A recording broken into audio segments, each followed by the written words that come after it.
Bonjour à tous.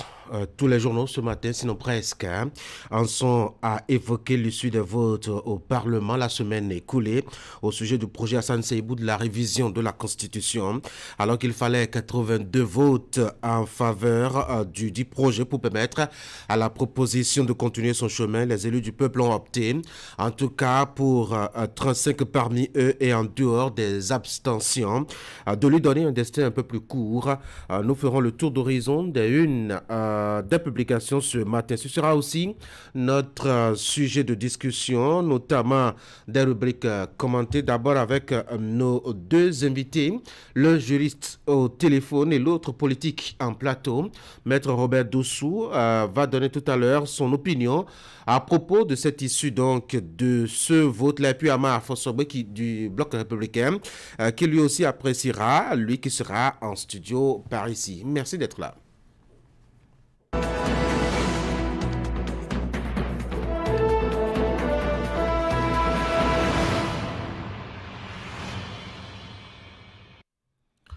Fraternité a mis en manchette ce matin relance de la coopération Bénin-Niger.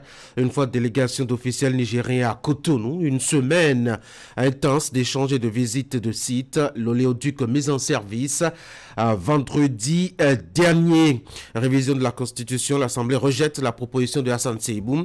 Et puis, un peu plus petit, mais vous le verrez quand même, nouvel ambassadeur du pays des hommes intègres salue le patriotisme de ses compatriotes au Bénin.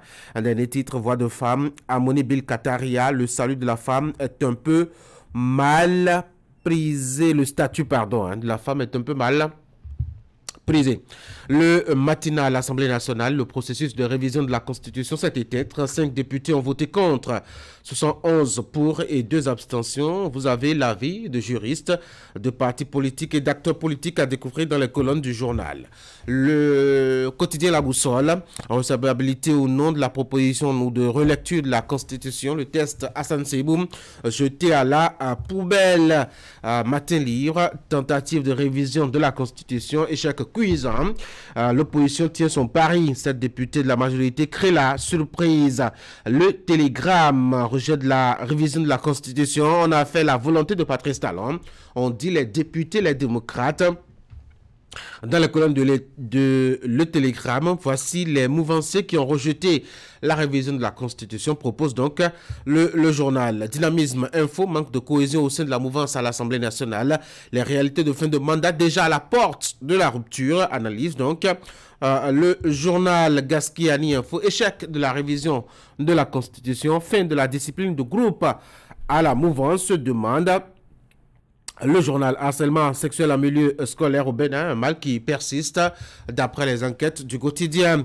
Nous sommes avec Nord-Sud Quotidien maintenant, initiative de révision de la Constitution. Après l'échec de la ruse, commence la rage. Info Matin rejette la proposition de loi Hassan Seibou, les implications politiques d'un vote évocateur.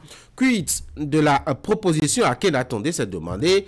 Le journal Le Matin, Parlement en recevabilité, la proposition de loi de révision de la Constitution, mouvancier opposant, rejette la proposition Hassan Seibou, un rejet qui cadre avec la vision de Patrice Talon, député de la minorité majorité parlementaire, victoire partagée, a souligné le journal Les 4 vérités. Le professeur Paulin Ontondi a marqué sa génération. Ses confrères académiciens et universitaires lui ont été reconnaissants, nous rapporte le journal. Élu à la tête de la Haute Cour de justice, la prof d'Andignamou s'installe. Ça, c'est la manchette du quotidien Le Figaro. Le potentiel échec de la proposition de révision de la Constitution. Constitution, la loi Marné, conduite au cimetière, 71 voix pour, 35 contre, 2 abstentions. Le bloc compact de la mouvance vole en éclats.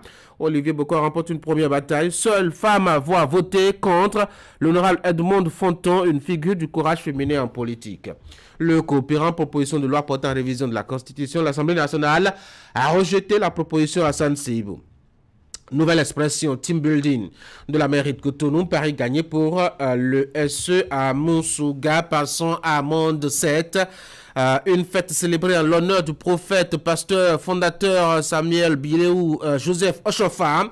Eh bien, c'est à propos de la fête des moissons sur la paroisse Cité Jéhovah de Toba. Le soleil bénin info. Après l'échec de la révision de la Constitution, la mouvance prépare la contre-attaque, le piège qui guette les démocrates. Attitré le journal. Nous sommes maintenant de retour à la une fraternité pour la deuxième lecture. En relance de la coopération Bénin-Niger. Une forte délégation d'officiels nigériens à Cotonou. Une semaine intense d'échanges de la visite et de visite de sites. L'oléoduc mis en service vendredi dernier.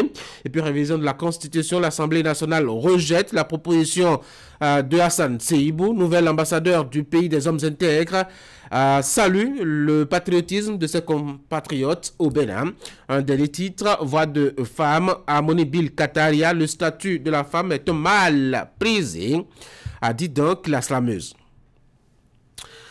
Voilà donc ce qu'on peut retenir, je dois dire, des productions de la presse écrite ce matin. On va voir dans Fraternité, l'actualité, et elle est liée notamment à ce vote dans la nuit du vendredi à samedi dernier contre justement le projet de révision de la Constitution à Hassan Seibou. Il y a 71 voix qui ont voté pour, 35 se sont opposées et quelques 2 personnes députées se sont abstenues de se prononcer là-dessus. Fraternité revient sur les détails à retenir de cet événement. Détails avec surtout la transcription de quelques avis à découvrir, notamment à la page 3 du quotidien, les avis notamment du député Abdul Malik Gomina du bloc républicain qui a voté contre. Il s'est expliqué. Vous avez aussi l'avis de son président, notamment du groupe parlementaire bloc républicain. D'ailleurs, auteur de la proposition, député Hassan Seibou, vous avez son avis aussi. L'avis, je dois dire, du vice-président du Parti Les Démocrates, député à l'Assemblée nationale, qui s'est prononcé, et un certain Augustin Aronva-Ebla du Parti UPR, que vous aurez à lire dans Fraternité ce matin. Vous avez aussi à lire les hommages rendus au professeur Paulin Hontondi qui a été conduit en sa dernière demeure. C'était samedi dernier. Fraternité lui a consacré toute la page 6 avec les témoignages des universitaires. Achetez donc le journal et découvrez. Vous avez l'actualité, notamment à la page 9, qui concerne précisément le Sénégal et une loi, je dois dire, contre les LGBTQ et plus, comme ils disent. Eh bien, qu'est-ce qu'il en est? Qu'est-ce qu'il faut en retenir? Achetez donc le journal. On va passer maintenant au bulletin de l'information avec Florence Bossa. Florence, bonjour. Bonjour Tanguy, bonjour chers amis. Et puis on va revenir dans votre bulletin de l'information sur cette actualité politique depuis la semaine écoulée. À la une, justement, l'échec du vote de la révision de la Constitution.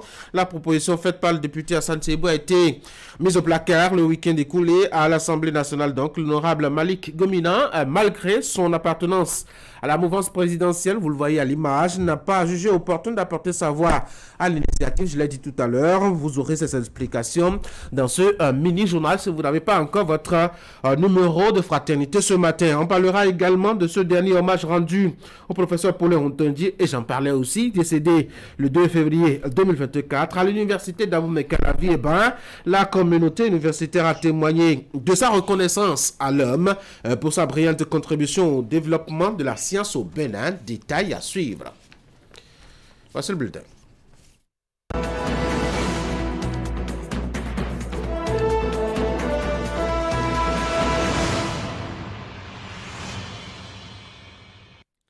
Direction Porto Novo. Et on revient sur cette actualité, vous le savez déjà peut-être. La proposition Hassan Seibou portant révision de la Constitution a été rejetée à l'Assemblée nationale. Et parmi ceux qui ont voté contre, il y a un certain Abdou Malik Gomina qui a voté, comme je le disais, donc contre la révision de la Constitution. Florence Bossa. Malgré son appartenance à la mouvance présidentielle, il a jugé inopportun d'apporter sa voix à l'initiative portée par son collègue du bloc républicain, Hassan Seibou. Pourquoi donc cette poursuite? Il en est expliqué à l'issue du vote. Suivez ses propos recueillis par Emma Rodon. Monsieur le Président, ces dernières semaines, j'ai été interpellé par nombre de nos concitoyens qui ont partagé avec moi leurs craintes. Beaucoup d'autres ont certainement voulu le faire, mais ils appartiennent à la majorité silencieuse. C'est à cette majorité que j'ai envie de m'adresser, car elle mérite d'être entendue. Lui dit que nous avons conscience que ce qui est dangereux pour le pays l'est aussi pour nous autres acteurs politiques. J'ai voulu leur dire qu'on peut conserver sa sincérité du début, même si on accède à des places. Elle peut donc être rassurée que lorsque l'essentiel nous paraîtra en cause, nous ne céderons à rien. Pour revenir au sujet du jour, la révision de la Constitution, une question clivante. La grande partie de nos compatriotes est inquiète lorsque cette question est abordée et surtout avec ce qui se passe dans les pays de la sous-région. Ils craignent que nous les conduisons dans des zones troubles. Et c'est même devenu le fonds de commerce de nos amis politiques. Pourtant, il n'existe nulle part un complot pour une révision opportuniste de la Constitution. Le peuple ne croit pas à nos professions de foi, mais le peuple a toujours raison. C'est à nous qu'il revient de les convaincre de notre bonne foi. En attendant d'y parvenir, il faut aborder la question avec des doigts qui tremblent.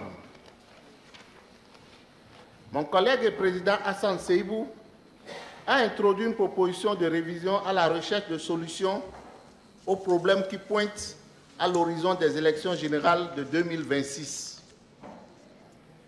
Nous avons pensé trouver un consensus autour de cette proposition. En effet, la Cour constitutionnelle, dans sa décision du 8 juillet 2006, a fait du consensus un principe à valeur constitutionnelle. Nous avons espéré y parvenir, mais à l'arrivée, nous n'y sommes pas parvenus. Afin d'éviter une utilisation politicienne du rejet de la présente proposition de loi, j'ai voulu apporter ma voix à ceux qui estiment que le moment n'est pas arrivé de toucher à nouveau notre loi constitutionnelle. Malgré la brillance des résultats obtenus par le régime que je soutiens, je ne souhaite pas traîner le boulot des révisionnistes et passer le reste de la mandature à démentir l'usine d'intoxication qui sera mise en place au lendemain du présent vote.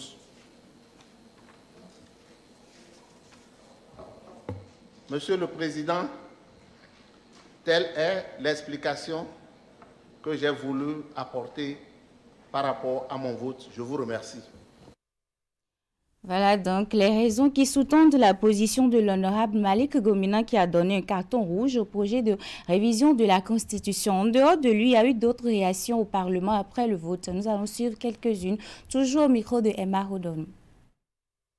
Peut-on me dire ce qui est si urgent pour que l'on s'abstienne si tend à vouloir réviser la loi fondamentale pourtant déjà modifiée en 2019?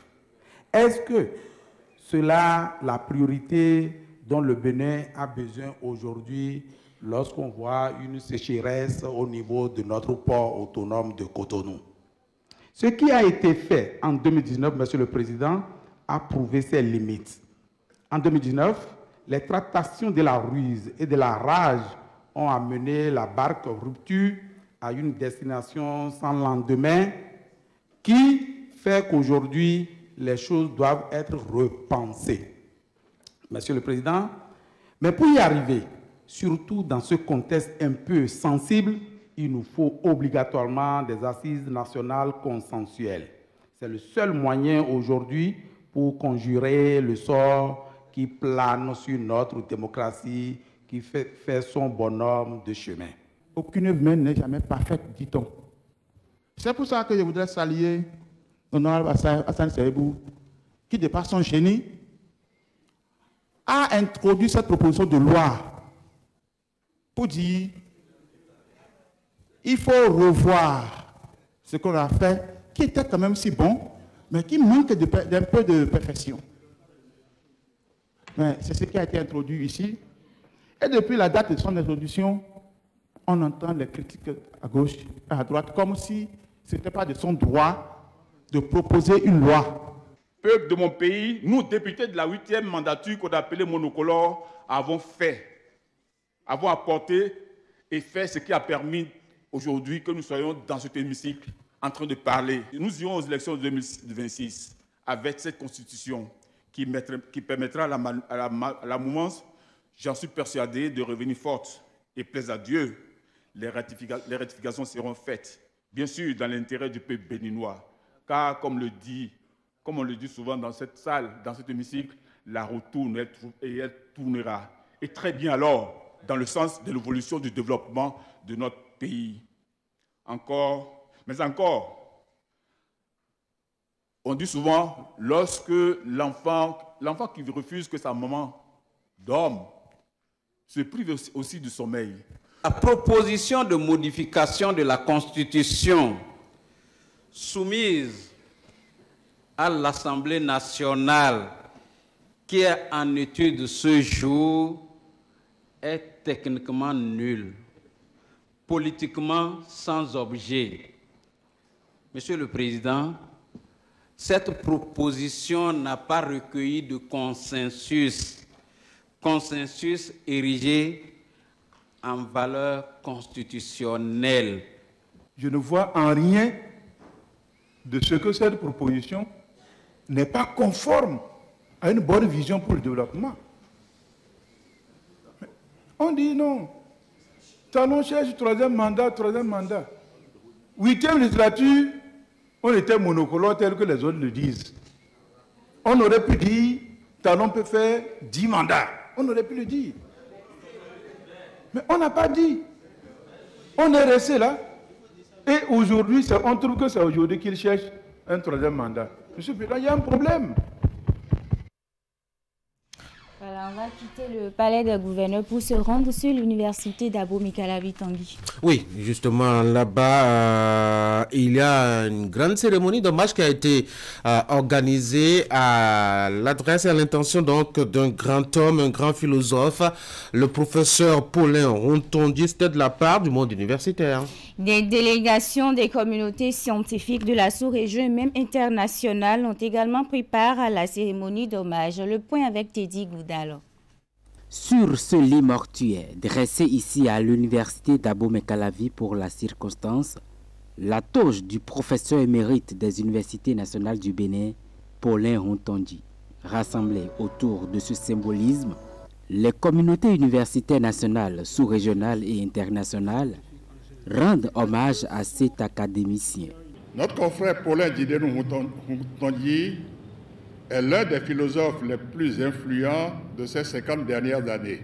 Un monument de la pensée philosophique d'Afrique et du monde.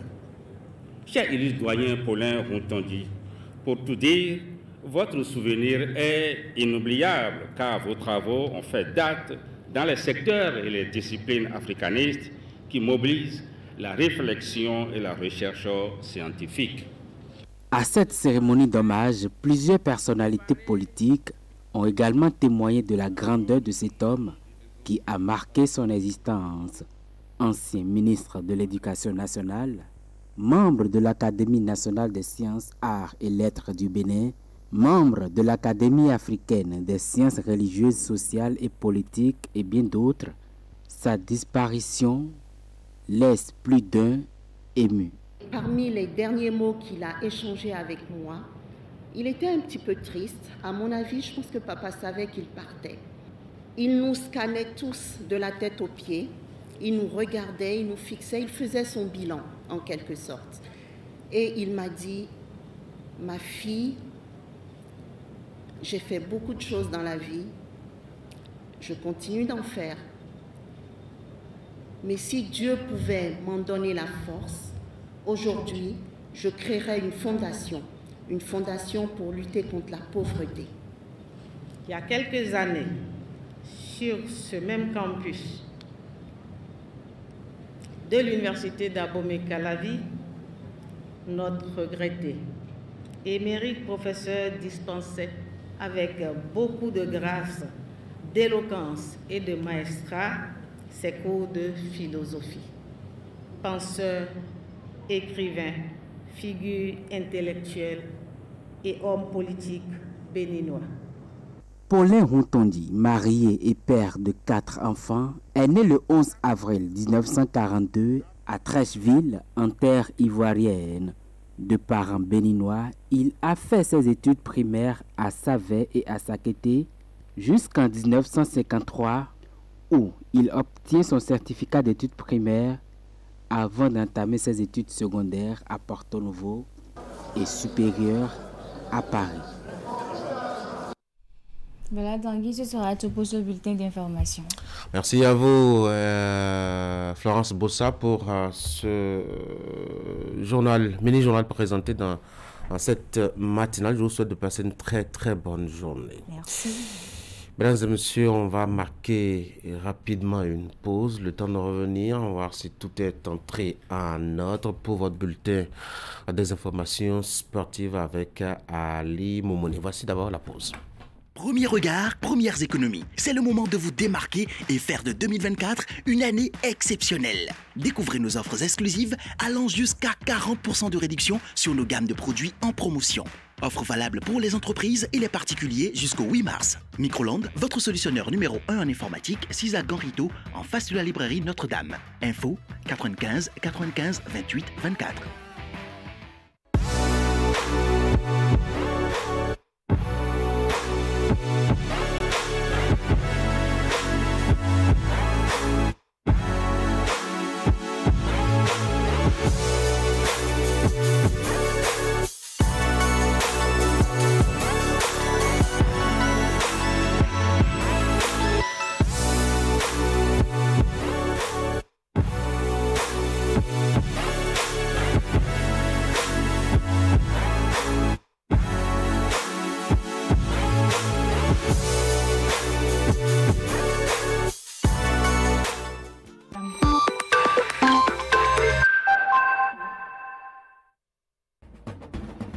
Néo et Allo vous conduisent tout au long du mois de février. Découvrez l'amour des offres irrésistibles jusqu'au 2 mars 2024 dans toutes les agences Néo et Allo de proximité. Nos coups de cœur en réfrigérateur digital inverteur, micro-ondes de 20 à 23 litres, lave-linge de 8, 10, 13, 16 kg et TV LED et Smart Samsung, l'original, à la portée de toutes les bourses. Laissez-vous séduire par des réductions irrésistibles et des surprises passionnantes.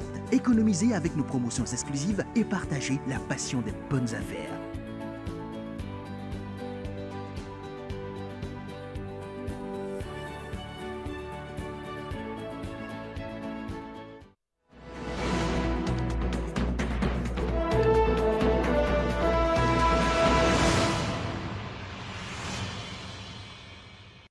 Allez, on va perturber un peu l'ordre protocolaire sur cette émission ce matin et on va recevoir au téléphone, comme je l'annonçais au début de cette matinale, Maître Robert Dossou, avocat barreau de Cotonou, ancien président de la Cour constitutionnelle. Maître, bonjour. Bonjour, monsieur Tanguy.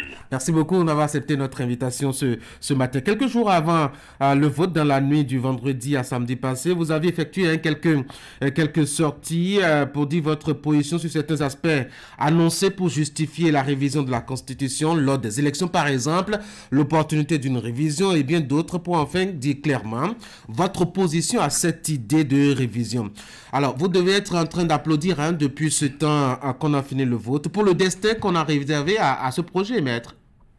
Oh non, je suis satisfait, mais pas du tout rassuré. Pourquoi pas rassuré?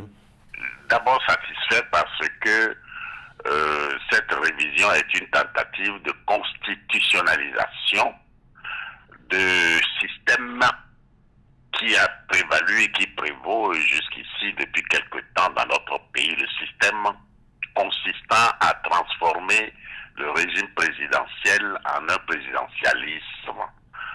Et c'est pour ça que je ne suis pas rassuré. Je ne suis pas rassuré parce que d'autres tentatives vont continuer, parce que je constate que la compréhension même du régime présidentiel a été pervertie dans beaucoup d'esprits. Je reviens sur un double concept sur lequel je me fonde pour apprécier un régime politique, un système politique.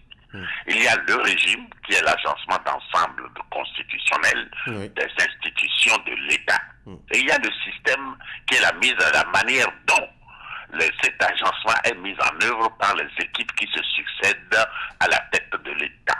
Et je dis que si l'on ne prend pas garde au niveau d'un régime présidentiel, on le transforme très vite, comme cela a été et est en Amérique latine, on le transforme très vite en un régime présidentialiste qui signifie que les autres organes sont entièrement au service du président de la République.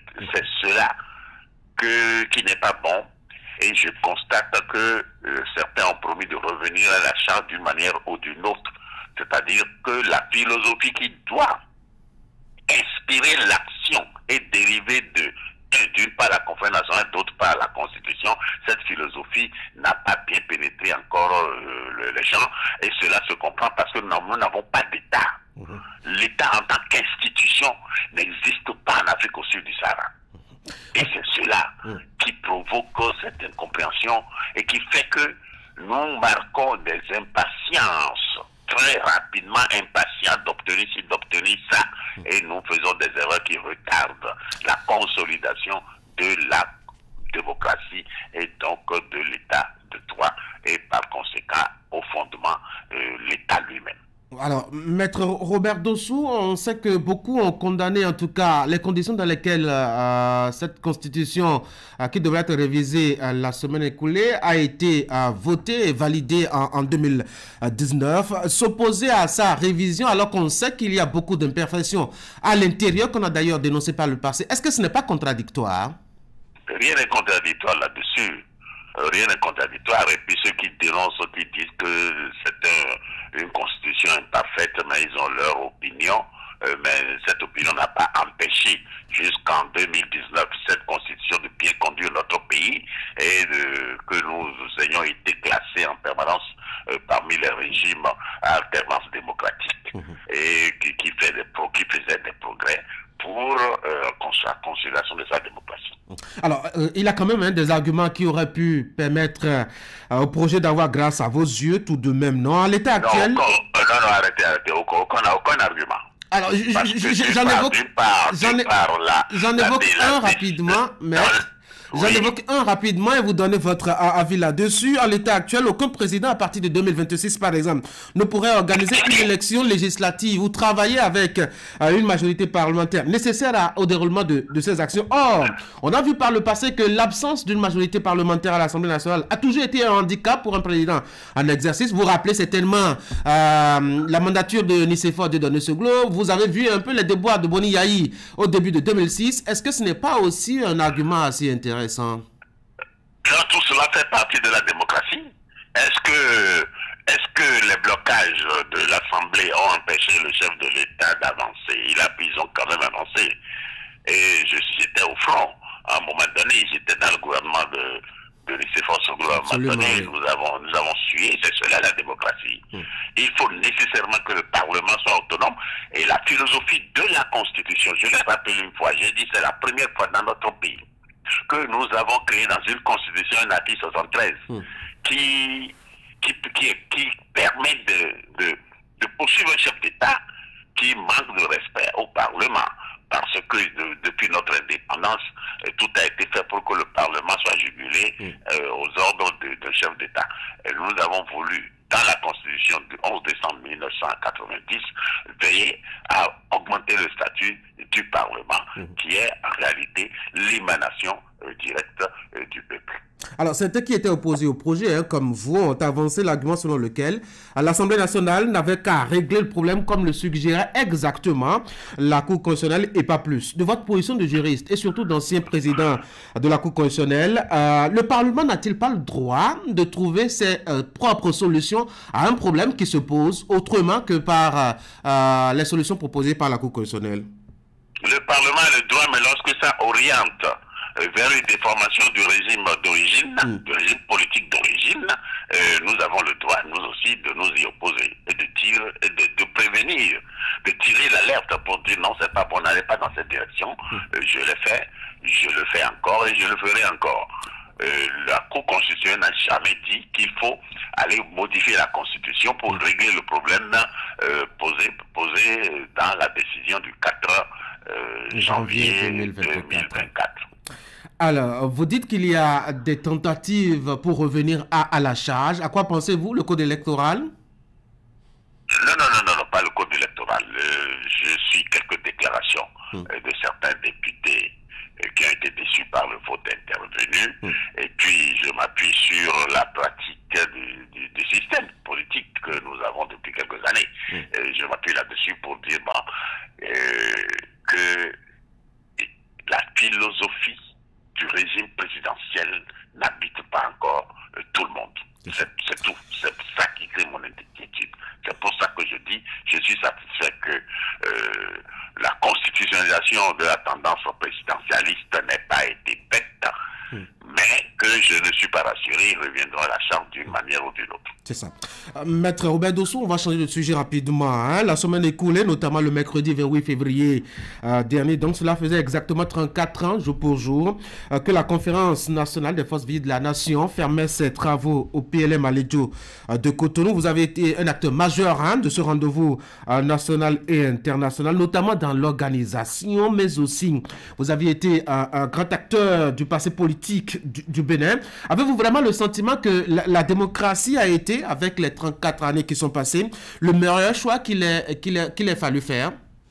Il n'y avait pas d'autre choix. Nous avons conjugué tous les choix possibles dans ce pays. Conseil présidentiel triumvirat, conseil révolutionnaire militaire, gouvernement militaire révolutionnaire, parti unique à gogo. Nous avons conjugué tout cela. Et en 1990, février 1990, la conférence nationale a fait une option fondamentale pour le pays et a choisi une démocratie pluraliste, entièrement pluraliste et un libéralisme. Nous avons fait ce choix-là. On ne peut plus changer ce choix fondé par le peuple à un moment critique de son histoire. On peut réaménager des choses, mais aller toujours dans le sens de l'amélioration des principes fondamentaux qui ont été posés en février 1990. Alors, comment vous expliquez-vous que des acteurs majeurs, ma foi, se plaignent de cette démocratie-là? Vous aviez certainement entendu par le passé quelqu'un l'appeler démocratie Nescafé. Vous aviez certainement entendu aussi quelqu'un d'autre. Et alors là, à la tête du pays, parler d'un pays de pagaille. Comment est-ce qu'on peut s'expliquer cela? Mais c'est parce que la perception que chacun a de la démocratie, la main et le désir immédiat, la confrontation de cette perception avec le désir immédiat a donné ce genre d'appréciation. Parce que ils ont oublié que pour construire quelque chose de durable, je pèse mes mots, je dis construire de durable, parce que ce que nous oublions, c'est qu'à l'indépendance en 1960, les deux grands défis qui pesaient sur nous, qui nous interpellaient et qui nous interpellent encore aujourd'hui, c'est la construction d'un État-institution, parce que nous sommes allés à l'indépendance avec un appareil colonial fort, centralisé, qui n'était pas tout à fait démocratique. Et il faut maintenant construire avec ça une institution, État-institution. Nous ne l'avons pas fait. Et nous sommes pressés. C'est pour cela que quelqu'un peut dire c'est démocratie café ou Nescafé, démocratie pagaille, parce que parfois la construction d'une œuvre sociale peut donner l'impression de désordre, mais c'est de ce désordre que l'ordre définitif, consensuel, va surgir de manière durable. Est-ce qu'il y a quelque chose qui nous reste de l'esprit qui a prévalu en 1990? Et ça, c'est ma dernière question. C'est la conscience démocratique. Tout le monde est conscient que c'est la démocratie qu'il faut. Même ceux qui disent démocratie, c'est pagaille, ceci. Mais aujourd'hui, plus personne n'ouvre la bouche pour dire qu'ils rejettent la démocratie. Ceux qui ouvrent la bouche, ils disent que cette forme de démocratie est une démocratie occidentale. Mais ils ne nous proposent pas laquelle des démocraties pourrait être une démocratie africaine. Jamais. On ne nous donne aucun système, aucune théorie, rien du tout. Mais on dit ça c'est à l'occidental, c'est pour les blancs. Comme s'il y avait des droits de l'homme pour les blancs et des droits de l'homme pour les nègres, est un élément constitutif des droits de l'homme. Si vous adhérez au précepte des droits de l'homme, c'est que vous adhérez aussi à la démocratie. Maître Robert Dossou, merci. Merci, M. Tanguy. Bonne journée. Oui. Merci. Madame, c'était Maître Robert Dossou, avocat au barreau de Cotonou, ancien président de la Cour constitutionnelle. Il était en direct au téléphone sur ce plateau pour deux sujets, notamment le rejet de la proposition Hassan Seibou de révision de la Constitution. C'était la semaine écoulée. Et puis, l'actualité liée justement à cet anniversaire des 34 ans de la démocratie instaurée à partir de 1990 avec la rencontre nationale appelée Conférence nationale des forces vives de la nation. Maintenant, on retrouve l'autre du menu sur l'Actu Matin. Voici les sports.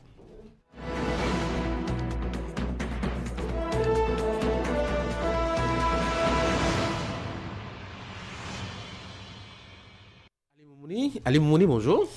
Bonjour Tanguy. Allez, on va commencer justement le rendez-vous sportif par une bonne nouvelle. Hier soir, Noélie Arigo a fait honneur au pays, le Bénin. Elle vient de remporter la médaille de bronze au championnat du monde d'athlétisme. C'était en salle à Glasgow. Bien entendu, Tanguy, c'est une première pour le Bénin à une compétition d'envergure mondiale. La course a duré 8 années pour la Guépa de Pandjari après donc sa qualification il y a quelques jours avec l'un de ses meilleurs chronos, 1 minute 59 secondes 45 centièmes. Elle est montée hier sur une marche du podium. Noélie Arigo a terminé 3e avec un chrono cette fois-ci de 2 minutes 3 secondes 15 centièmes, synonyme d'une médaille de bronze comme vous l'avez dit pour l'athlète et pour le Bénin. Elle vient ici d'écrire une nouvelle page de l'histoire du Bénin dans le monde du sport, précisément au niveau de l'athlétisme et au niveau bien sûr des 800 mètres. Tanguy. Allez, on va parler d'autres choses maintenant, et notamment des Jeux africains. On parle depuis la semaine écoulée des 13e Jeux africains à Limoumouni qui vont se dérouler à Accra.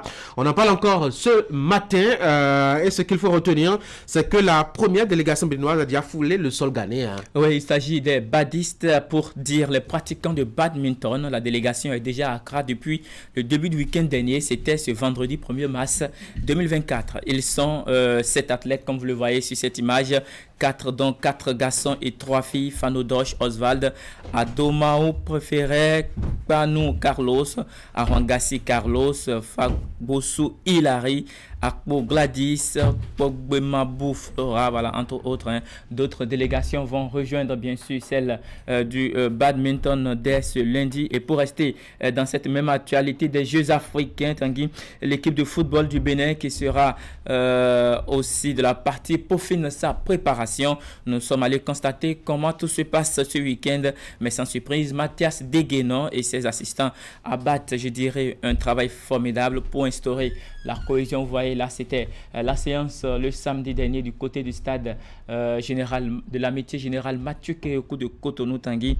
Un staff de 3 entraîneurs, pardon, de 4 entraîneurs, Mathias Deguenon et puis ses assistants, le préparateur physique, le coach adjoint et puis le coach des gardiens de but qui abattent un travail énorme, sans oublier bien entendu les médecins qui sont autour et le team media officer. Voilà, un groupe qui a été entièrement remanié, Tanguy, et donc il faille donc instaurer, je dirais, ce que j'appelle la cohésion au sein de cet effectif. Et puis en ce moment, tout se passe très bien pour le collectif. On va suivre Mathias Deguenon qui nous apporte plus de précisions sur ce qui se passe depuis près de 3 semaines de travail.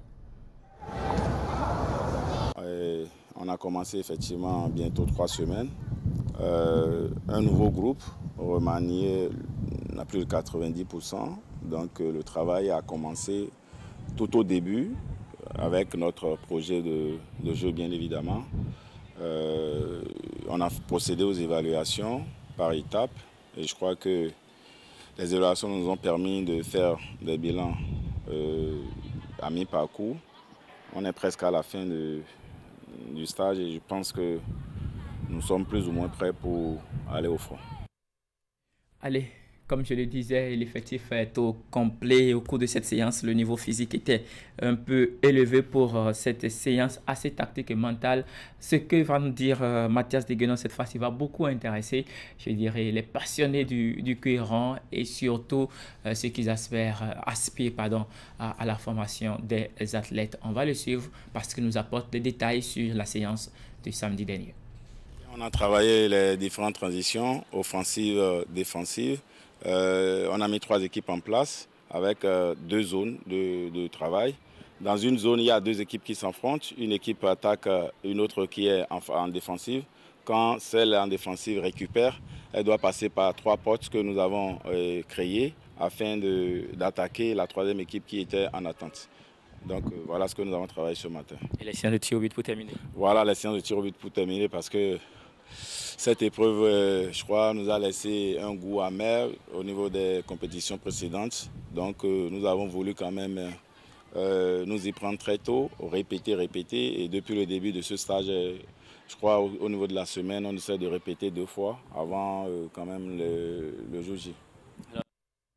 Le Bénin sera représenté à ces 13e Jeux africains qui auront lieu à Accra par 14 fédérations, mais en tout 54 nations prendront part à la compétition avec plus de 5000 athlètes qui sont attendus à ces rendez-vous, Tanguy. On va poursuivre et changer de discipline, rester dans la veine du football et parler du championnat national de football de première division, si on peut l'appeler ainsi. La Super Ligue professionnelle se poursuit avec les rencontres de la 5e journée qui ont eu lieu ce week-end. On va faire rapidement le point des différents résultats des rencontres disputées. AS Cotonou s'est imposé à AS Takoné 1-0. Je dirais simplement que l'équipe de Kandé a été freinée dans son élan après. Donc, sa toute première victoire lors de la 4e journée. Ayema s'est incliné une nouvelle fois. C'était face à Dadjem, mais cette fois-ci à domicile 1-0 pour l'équipe de Diakotome. Banigansé prend le dessus sur Aspak 1-0. Première défaite pour Aspak et premier but encaissé pour cette formation après donc 5 journées. Aspak qui totalisait 4 points après. Voilà, avant cette explication, l'Autopopo s'impose à nouveau 1-0 à domicile face à la jeunesse sportive de Pobel, l'Union sportive des Cavaliers de Niki et les Requins de l'Atlantique se sont séparés 2-2. 3 buts partout entre les deux formations, 6 buts s'il vous plaît au cours de cette explication. Ouais, un festival de buts bien entendu comme on aime.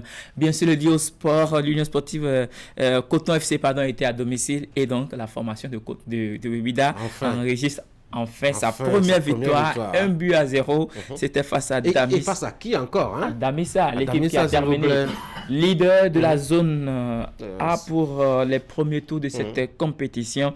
Et donc on va terminer avec le match nul de 0 but partout entre Dynamo FC de Labomey et les Dragons FC de Lomé.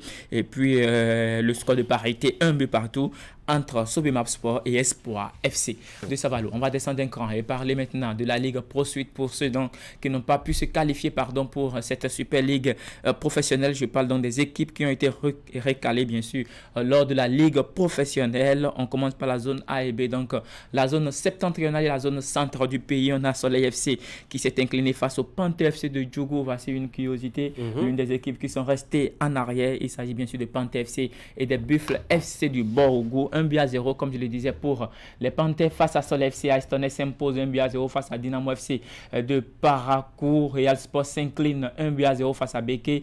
Décidément pour ce score de 1-0 dans cette zone, les Buffles s'imposent également 1-0 face à Abeille FC, le club promu. 2 équipes, je dirais, Mafa, qui se connaissent un peu bien entendu. Et puis pour finir, dynamique sur le plan administratif. Et pour finir avec la victoire de Rodio 2-1, c'était face à l'équipe de Dynamique FC de Djougou. Au niveau de la zone C et D, Aziza s'incline 2-1 face à ASVO. Il faut noter la victoire bien sûr de la jeunesse sportive de Wida 2-0 face à Innovi. Avant, il y a eu donc ce score de parité entre la jeunesse athlétique de Keto et Adidja FC, 2 buts partout. AS Police prend le dessus sur avant comme Nisport 2-1 et pour finir Étoile Filante s'impose pour cette première journée face à l'équipe de Jeff AFC 1-0. Tanguy, on passe désormais sur le continent pour parler de la Ligue africaine des champions. Les rencontres de la 6e journée, 6e et dernière journée des phases de groupe ont eu lieu. C'était ce week-end. CL Belouizdad s'est imposé 3-0 face à Mediama Sporting Club du Ghana. Et il y a eu la victoire 1-0 de Al Ahly face à Young Africans. Pyramide et Nouadhibou se séparent 2 buts partout entre les formations du groupe B qui sont d'office éliminés. Mamelodi Sundowns pendant ce temps était face au TP Mazembe et s'impose 1-0 et conserve sa position de leader dans ce groupe B. Simba Lamine, son adversaire de Galassi, FC 6-0 Tanguy. C'était dans je dirais une rencontre à sens unique. C'est vraiment la Ligue des Champions là? Bien entendu. Pas 6-0.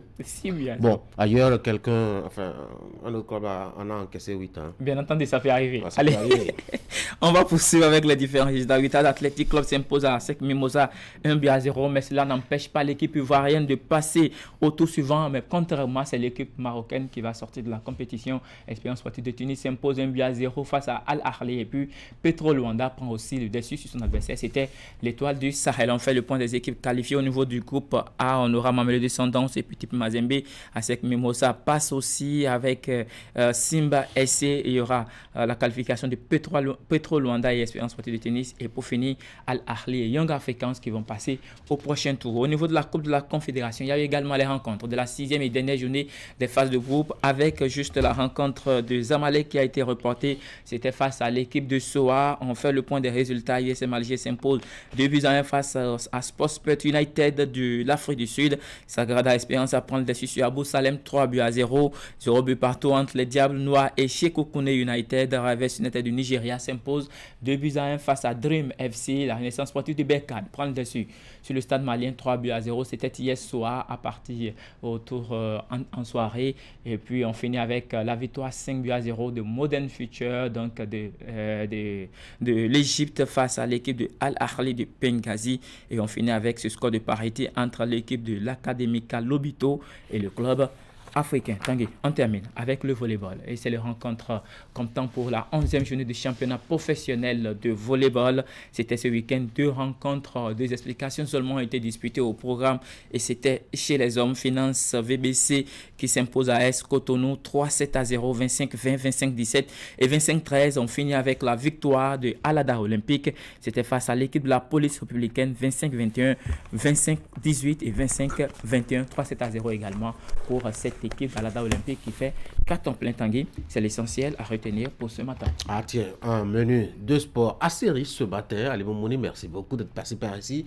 Merci pour la patience aussi. Et allez, on va essayer, on va quand même également étoffer ce menu ce soir avec la reprise de Canal Sport. Ah tiens, félicitations. C'est le rendez-vous à 21h. À 21h donc, sur Canal 3 Bénin, Canal Sport. Mesdames et messieurs, on va passer maintenant à notre invité politique ce matin.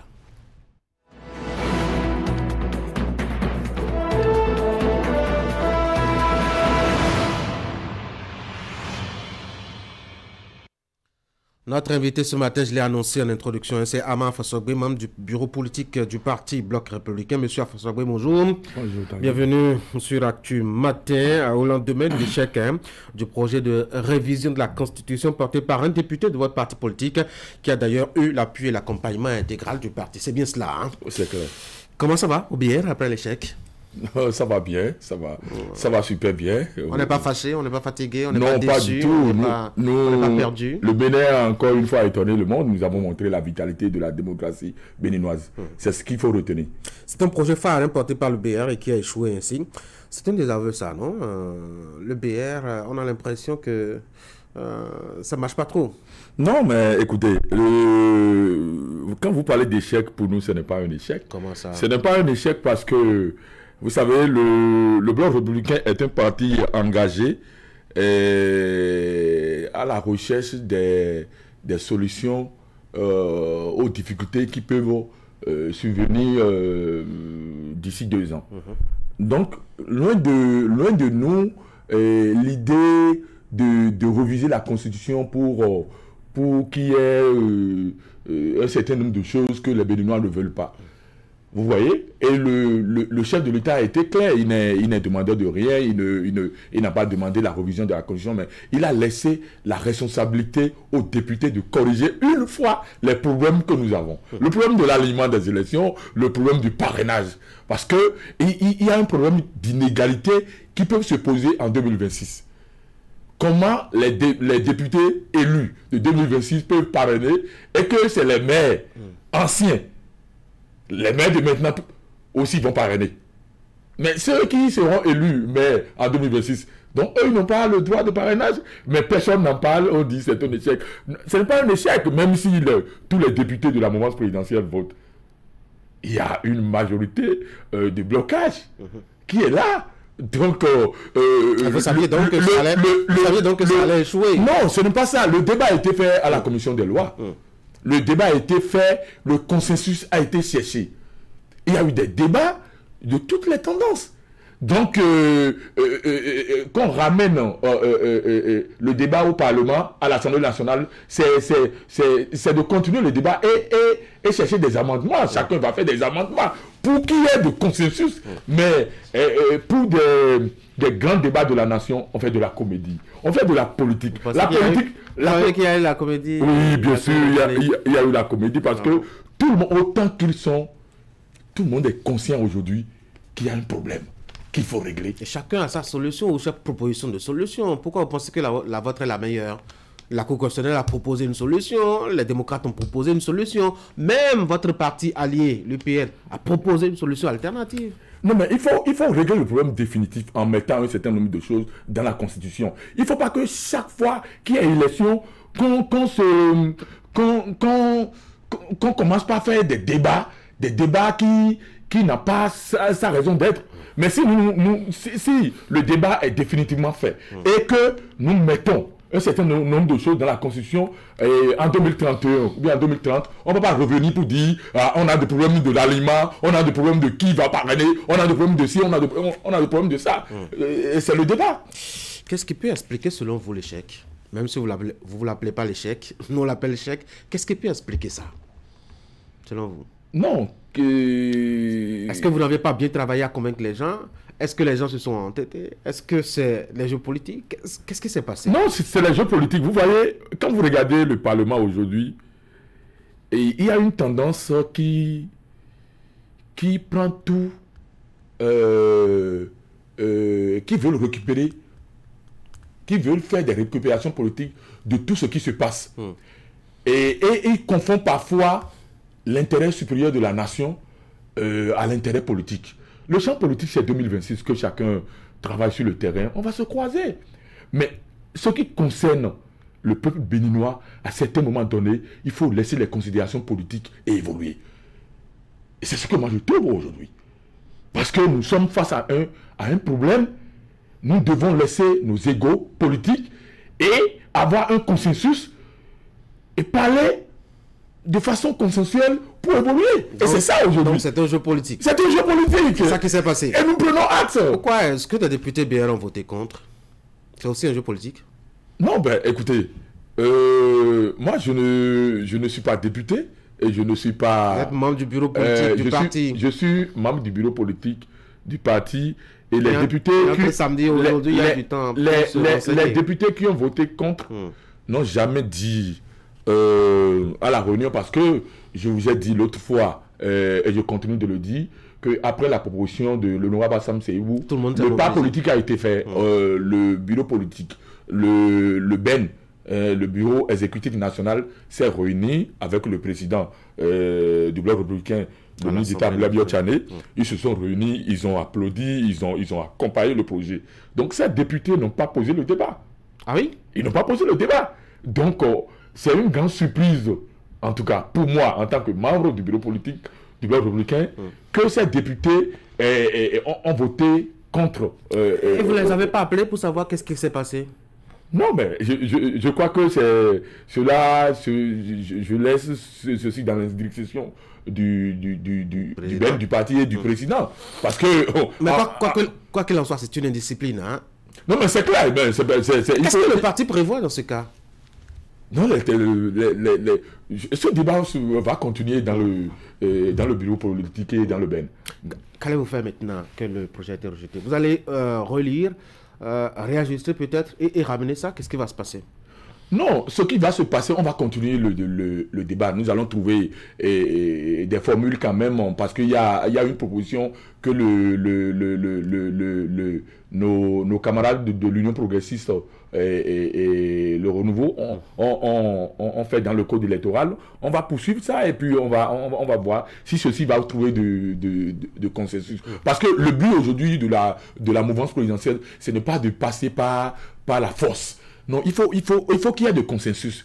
Parce qu'aujourd'hui, les gens sont dit dans ce pays que des lois ont été votées pour exclure des gens. Ils sont là aujourd'hui. Ces lois ont fait qu'ils ont 28 députés pour bloquer. C'est ces lois qui font évoluer le Bénin. C'est cette loi aujourd'hui qui a la Cour des comptes. C'est cette loi aujourd'hui qui crée tous les développements que vous voyez, la construction des stades, les marchés qui sont construits, la réorganisation de l'administration, le respect, le respect à l'autorité et de l'État. C'est tout ça. Donc, dans un pays, la Constitution n'est pas une Bible. La Constitution n'est pas le Coran. La Constitution, c'est un mécanisme qui peut être chaque fois touché pour le développement d'un pays. Donc, il faut que chacun se mette dans la tête que non loin l'idée de troisième mandat, le président Patrice Talon n'a plus rien à montrer aux Béninois. Il a tout fait. Ah ouais? Il a tout montré. Il a montré que l'Assemblée nationale peut être construite. Et actuellement, il est en train de construire l'Assemblée nationale.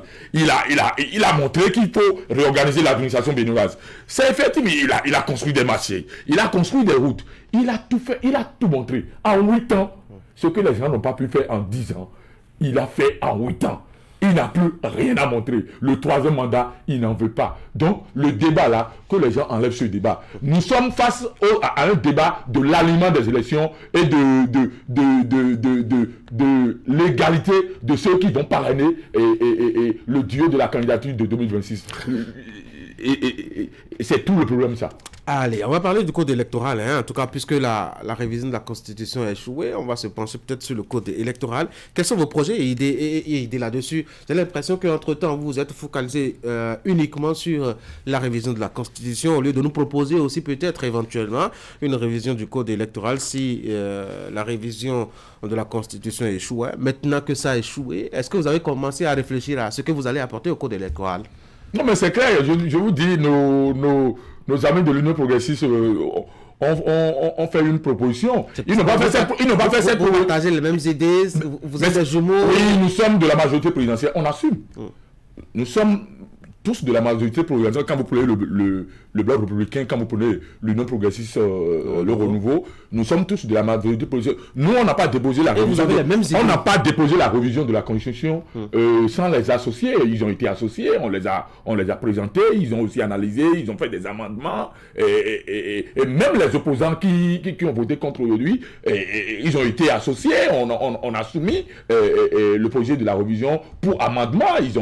Le débat a été fait. Donc, le code électoral que nos amis de la majorité présidentielle, l'Union progressiste, le renouveau, ils ont déposé, ils nous ont associés, on va analyser, on fera le débat et on va voir ce qui sera fait pour évoluer. Parce que le débat aujourd'hui, c'est le blocage de 2026 que nous sommes en train de... C'est tout le débat, il n'y a pas un autre débat caché derrière. Quels sont les prochains défis politiques du BR, à votre avis? Ah oui, les prochains défis politiques du bloc républicain, c'est de continuer par travailler, à occuper le terrain, c'est de continuer à travailler pour notre réorganisation et c'est de conquérir le pouvoir. Nous sommes là pour conquérir le pouvoir et nous allons les essayer. Vous n'êtes pas sans savoir que le réel parti issu de la réforme du système partisan, c'est le bloc républicain. Et on assume ça. Les autres ne sont pas réels partis. Non, ben écoute, je ne dis pas que les autres ne sont pas de réels partis. Moi, je parle du bloc républicain.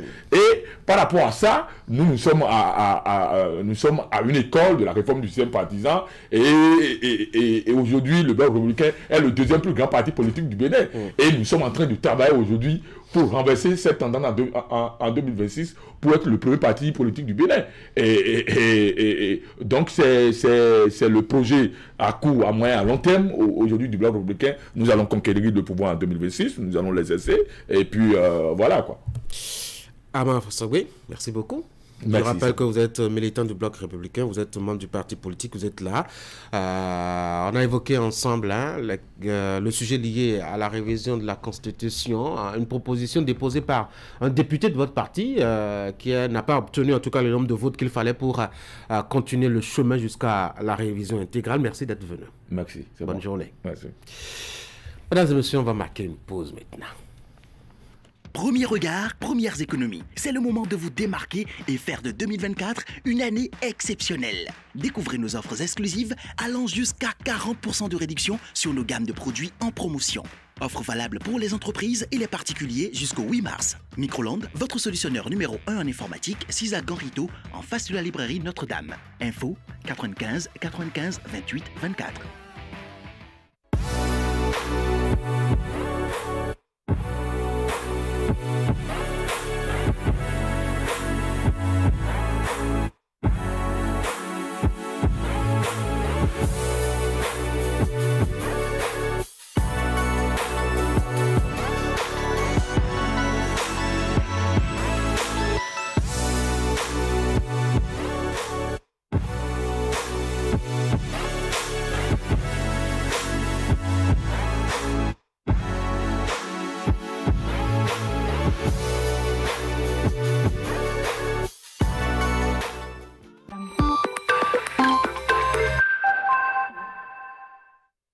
Premier regard, premières économies. C'est le moment de vous démarquer et faire de 2024 une année exceptionnelle. Découvrez nos offres exclusives allant jusqu'à 40% de réduction sur nos gammes de produits en promotion. Offre valable pour les entreprises et les particuliers jusqu'au 8 mars. Microland, votre solutionneur numéro 1 en informatique, 6 à Ganrito, en face de la librairie Notre-Dame. Info 95 95 28 24.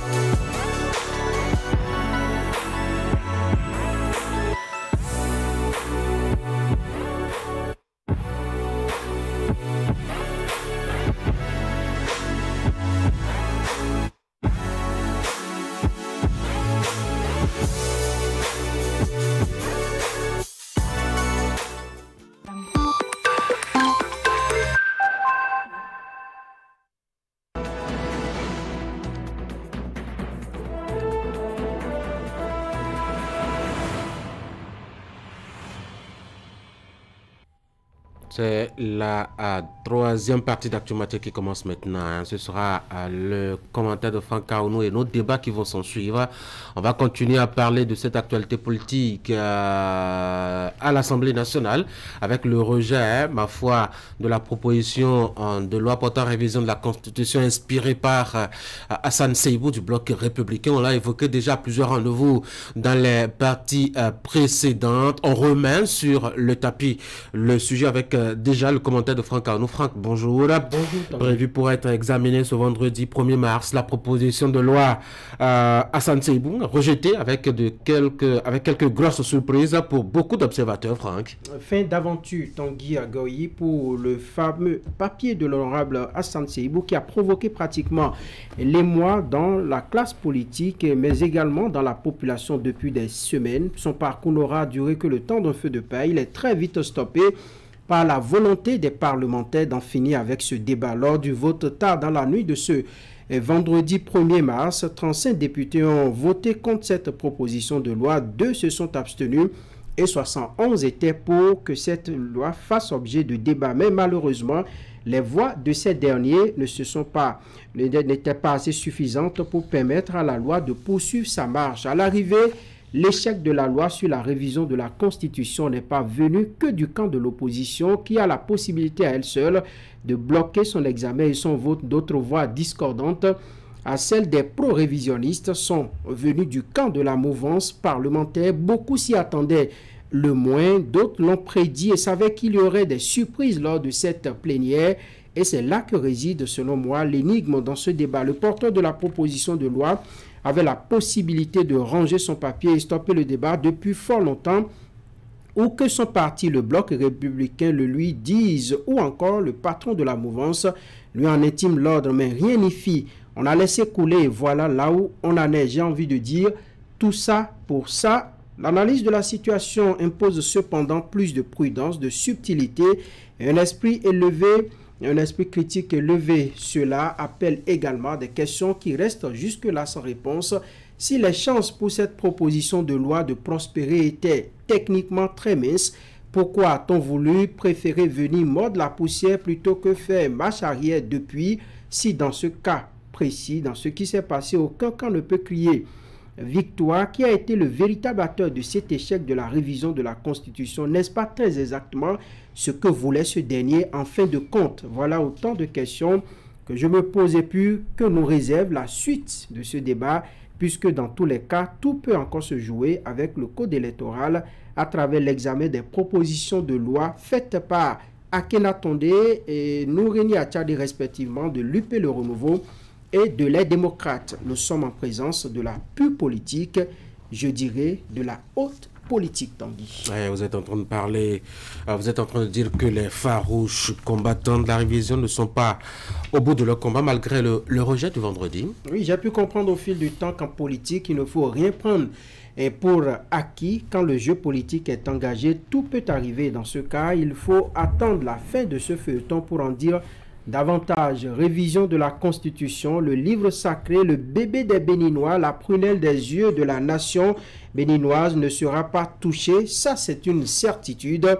Mais on ne peut pas dire avec la même certitude que rien de tout ce qu'on craint ne reviendra sous une autre forme, c'est-à-dire que dans le code électoral, tout peut encore se jouer selon beaucoup d'observateurs. Cette fois-ci, l'honorable Malik Seibou Gomina du BR et 6 autres députés mouvanciers ont eu le mérite d'afficher clairement leur refus de cautionner une quelconque révision de la Constitution, un acte de lucidité qui vient nous enseigner 2 grandes leçons. En politique, on peut bien être dans un groupe et bien prendre des positions conséquentes. Deuxièmement, quand on veut se démarquer, il faut le faire et l'assumer. La 3e grande leçon peut-être que j'en tire, par l'acte posé par ces députés, dont l'honorable Malik Gomina, il est bien possible de faire la politique autrement.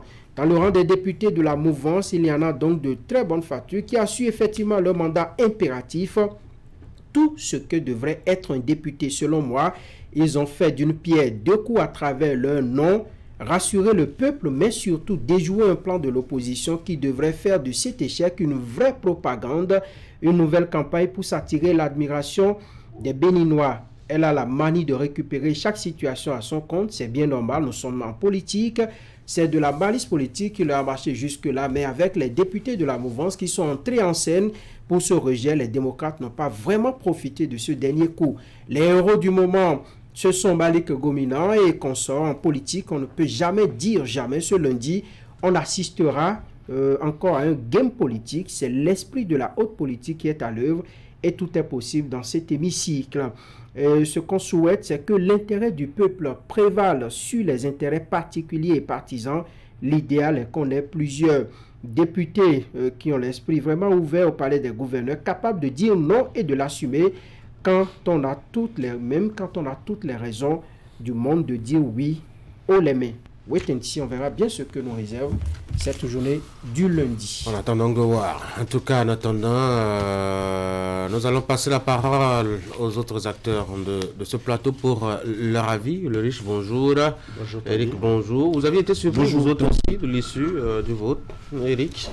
Un peu aussi, de ce que je me disais, même si la loi serait rejetée, cela serait justement à cause de la position des députés de l'opposition. Mais à l'arrivée, on s'est rendu compte que au niveau de chaque formation politique, il y avait des députés pris individuellement qui avaient aussi une autre position qui ne soit pas du tout différente de celle des députés de l'opposition. C'était un peu là ma surprise de constater que des députés de la mouvance aussi ont trouvé que c'était vraiment pas le moment, n'est-ce pas, d'aller vers une révision de notre loi fondamentale, voyez-vous. Donc là, ma surprise était à ce niveau. En même temps, moi, les bonnes notes que je tire de ce débat, c'est que la proposition de loi de Hassan Seydou aura permis à des députés de montrer la face du monde que on peut être député d'un parti ou d'un autre et voter une loi avec son intime conviction. On peut appartenir à une formation politique et garder, comme l'a rappelé le Malik, sa sincérité.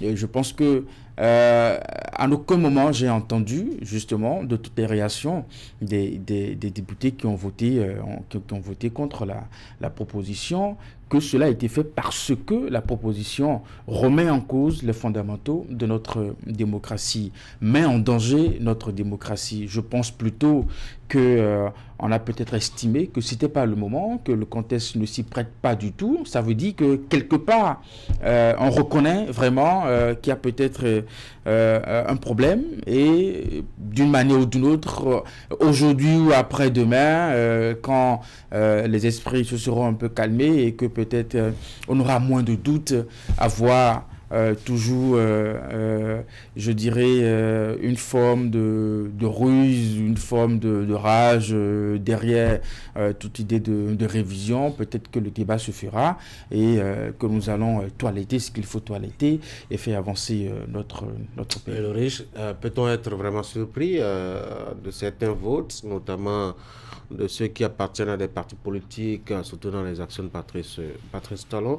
On a déjà vu l'opinion de Lazare Secrétaire, dont on a d'ailleurs évoqué le contenu et qu'on a commenté par ici, par exemple. Donc le voir en train de brandir le bulletin rouge ne devrait pas être surprenant. Au BR, on a quand même eu des échos, ma foi, d'une certaine opposition, d'une certaine surprise de certains membres qui n'avaient pas été informés du projet avant que cela n'atterrisse sur la table du président de l'Assemblée nationale. Donc on pouvait s'attendre aussi à ce que, ma foi, certains parmi eux votent contre, et c'est arrivé. Oui, sincèrement, j'avoue qu'on pouvait s'y attendre, mais pas à ce point. Parce que tout de suite, dès qu'on prend ce projet de loi, au début, tout le monde voyait un peu plus du côté des démocrates et on se disait que c'est l'opposition parlementaire qui fera vraiment front à ce projet de loi. À la limite, on peut également constater quelques députés de l'Union progressiste, le Renouveau. Mais la grosse surprise a été beaucoup plus dans le camp du bloc républicain où des députés, pas des moindres, qui se sont levés et ont dit clairement que le moment n'était vraiment pas venu pour qu'on passe à la relecture de la loi fondamentale. Je pense que on a assisté un peu à une sorte de réunification des parlementaires, des représentants du peuple avec le peuple. Pourquoi? Quand on suit la logique qui a été définie, qui a été expliquée par ces députés, que ce soit de l'opposition ou de la mouvance, il y a une seule image qui se dégage. Le moment n'est pas propice pour qu'on révise la loi fondamentale. Et pourquoi? Il fallait vraiment, et comme l'a dit d'ailleurs Théodore Hollo, l'un des rédacteurs justement de cette loi fondamentale, il a dit qu'on a senti comme une sorte de précipitation autour de ce projet de loi. Et cette précipitation a empêché les uns et les autres de voir tous les atouts. Il se peut que la proposition soit bonne, il se peut que l'idée derrière soit bonne, il se peut aussi qu'il y ait de très bonnes intentions. Mais le problème, c'est que on a créé une sorte d'anneau autour des parlementaires, autour des politiques, au lieu d'élargir le champ du débat pour que toutes les formations, que toutes les parties prenantes puissent participer à ce débat, encore que tout le monde, on parle de 2026 qui est l'échéance qui a carrément l'année la plus attendue, mais on se rend compte que nous avons beaucoup de temps pour le faire. Théodore Hollo l'a dit, je le rappelle encore, il a dit nous avons encore la possibilité de faire ce débat sur au moins 6 mois et faire parler toutes les parties prenantes. Donc on peut revenir à la limite, après. Quand on revient maintenant, on constate que les députés du BR qui, d'une certaine manière, ont exprimé leur vote, ont montré leur sincérité vis-à-vis du peuple, ont montré que on peut effectivement... Pourquoi c'est eux qui montrent la sincérité? Pourquoi c'est pas ceux qui votent pour le projet qui montrent la sincérité? Ils pouvaient faire du suivisme en disant je porte assistance à un collègue de mon parti parce que c'est une manière, c'est une sorte d'aveu. Peut-être que c'est le collègue justement. Peut-être que c'est le collègue justement qui est dans la bonne direction, c'est justement la raison pour laquelle je dis que c'est une sorte de désaveu quand on va à l'encontre de son collègue, qui plus est de la même formation politique que soi et du même groupe parlementaire que soi. Donc je pense que c'est une manière de montrer que nous pouvons être collègues, nous pouvons être du même bord politique, mais si je pense que là où tu vas ne me convient pas, je peux choisir une autre direction. Franck? Moi, je pense qu'au-delà du moment, le moment ne s'y prête pas. Donc, on peut concéder ça à ceux qui brandissent cet argument. Le contenu décrié, puisque j'ai pu entendre Nouréni Attiade dire politiquement et techniquement, ce projet, enfin, cette proposition de loi n'est bonne à rien, qu'il faut carrément mettre ça de côté. Mais au-delà de tout cela, ils ont évoqué un thème qui me paraît important, le consensus. Et c'est cela que même ceux qui font le droit, les observateurs, tous ceux qui abordent aujourd'hui le sujet parlent de consensus. Est-ce que en engageant, voilà, j'y arrive, le débat, est-ce qu'on pouvait véritablement obtenir le consensus autour de la révision de la Constitution? Vous savez que depuis la nuit des temps, lorsqu'on évoque la Constitution, les gens relient ça immédiatement à la personne du président qui est en exercice. On ne voit personne d'autre, c'est pour tripatouiller la Constitution et s'éterniser au pouvoir. Et le contexte aujourd'hui, dans la sous-région, cela fait que les gens sont tellement frileux. Les gens craignent ce qui se passe dans les autres pays et donc sont braqués lorsqu'on évoque la question. Vous appelez même un citoyen aujourd'hui qui ne connaît même pas, qui n'a jamais vu la couleur de la Constitution. Vous lui dites, mais est-ce qu'il faut réviser? Il vous dira catégoriquement non. Parce que c'est ce qu'on lui a dit à la maison. Lorsque les parents les plus instruits même font le débat, ils disent non, il ne faut pas toucher à ça. Et de bouche à oreille, les gens font un travail qui est resté longtemps gravé dans nos mémoires. Donc pour le commun des Béninois, c'est que la Constitution, c'est un livre sacré, c'est une Bible, il ne faut pas changer une virgule là-dedans.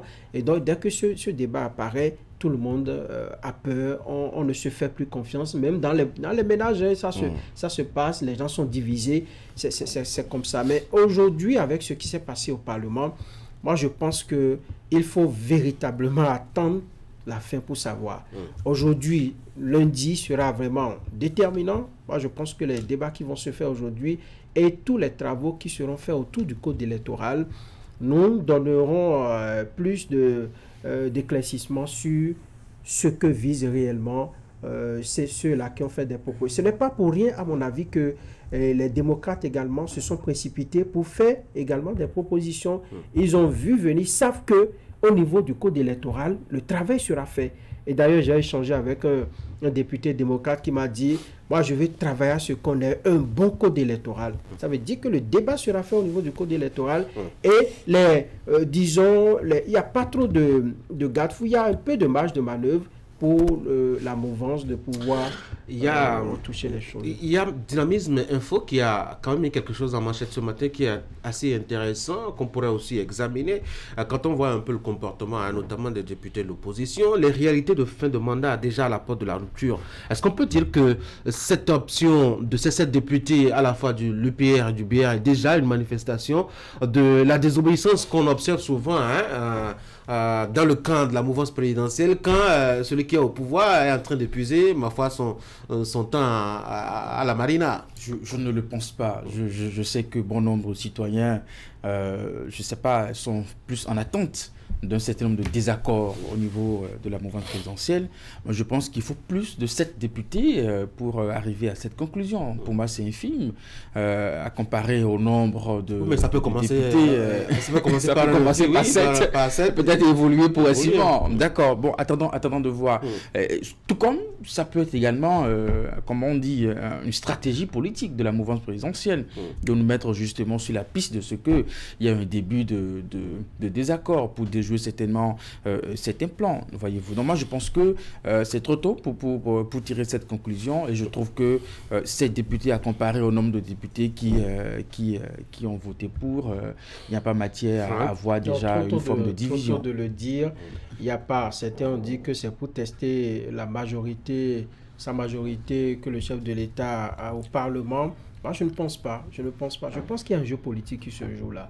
Et si vous observez très bien, au-delà du fait que, bon, ces députés ont peut-être envie de dire leur nom, de dire je ne suis pas pour. Parce que vous avez vu, ils ont observé la discipline de groupe jusque-là. Lorsqu'il s'est agi... C'est pourquoi on a été surpris. Oui, lorsqu'il s'est agi dans le BR, que le parti puisse soutenir Hassan Seibou, ça l'a été. Mais le député à l'Assemblée nationale n'a pas un mandat impératif. Ça veut dire qu'il peut prendre l'initiative qu'il veut, il peut prendre sa position, la position qu'il veut. Et c'est cela qui s'est exprimé à travers pourquoi il fait réunion alors au niveau de son parti politique? Non, au niveau du parti. Réunion avec le parti politique, s'entendre, et puis bon, et à l'Assemblée nationale, retrouver toute la liberté.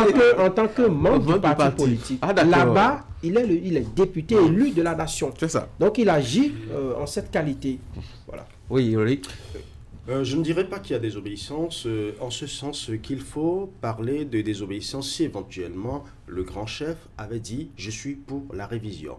Il l'a dit, il l'a martelé, il l'a dit plusieurs fois, que ce soit aux démocrates, et d'ailleurs même avec la rencontre avec la presse, il l'a encore martelé, il dit qu'il n'est pas pour la révision de la Constitution. Donc c'est éventuellement, aujourd'hui, des députés se sont levés, des députés de la mouvance, que ce soit du BR ou de l'UPR, se sont levés pour dire non, nous n'accordons pas notre violon avec ce qui se fait par rapport à la révision. Ceux-là, on peut dire qu'ils sont plutôt, ce sont eux qui sont plutôt en phase avec les idées ou du moins les propos du chef de l'État. Donc, parler de désobéissance parce que des députés n'ont pas accordé leur violon, n'ont pas donné leur voix, n'ont pas donné leur accord à la révision à ce projet de révision de la Constitution, non. Mais je pense qu'il peut y avoir des germes. Parce que c'est maintenant que le vrai débat va commencer. Le vrai débat sera autour du code électoral à réviser.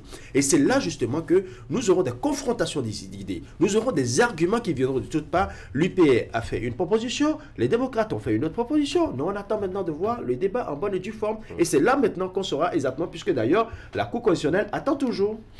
On va observer le... Oui, par contre, moi, j'ai quelques regrets. D'abord, j'aurais aimé que l'étape de recevabilité soit franchie, de sorte à permettre au Parlement de faire un débat sur cette proposition.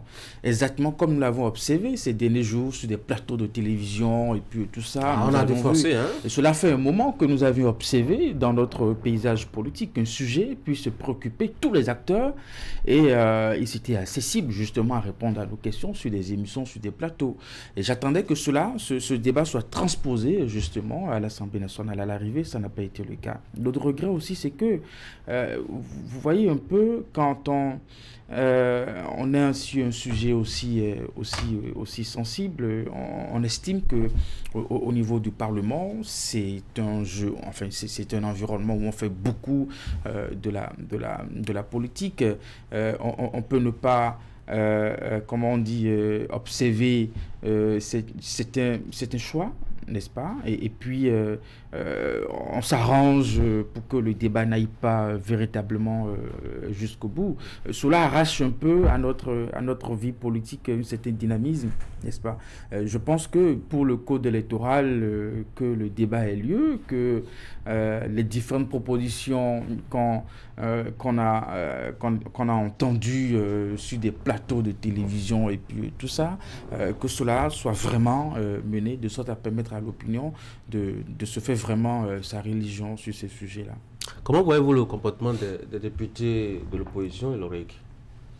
Les députés de l'opposition sont restés droits dans leur bottes. Dès le début, ils ont dit clairement qu'ils sont farouchement contre cette révision de la Constitution, ce projet de révision de la Constitution, qu'elle soit une retouche technique ou pas. On a senti une sorte d'union d'union, une sorte de... C'est là que je parlerai même de synergie de groupe. Voilà. Il y a un travail qui a été fait là, ce qui n'a pas été le cas au niveau de l'UPR ou du BR, parce que si éventuellement, je prends le cas du BR, dans lequel on a eu Hassan Seibou qui a lui-même proposé ce projet de loi, et on a vu comment le BR l'a défendu à corps et à cri.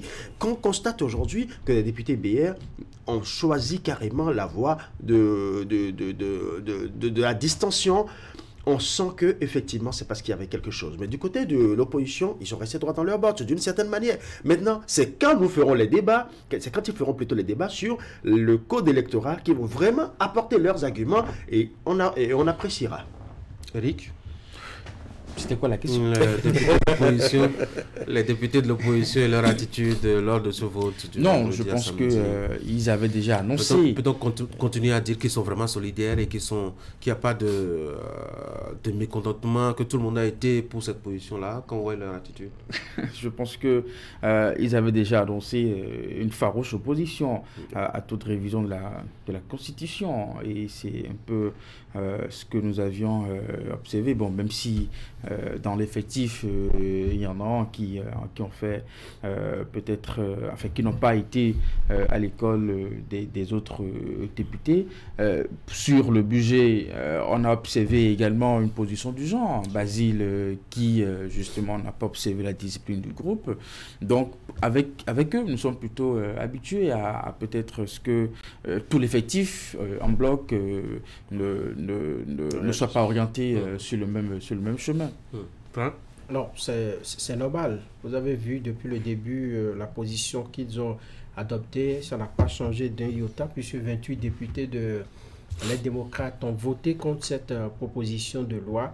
Ils ne peuvent pas faire autant pour le code électoral parce que justement, ils ont également, disons, une proposition dans la balance. C'est-à-dire que tu me tiens, je te tiens. Si tu veux que tes propositions passent, il faudrait que tu puisses me concéder quelque chose. C'est là que le débat devient très intéressant.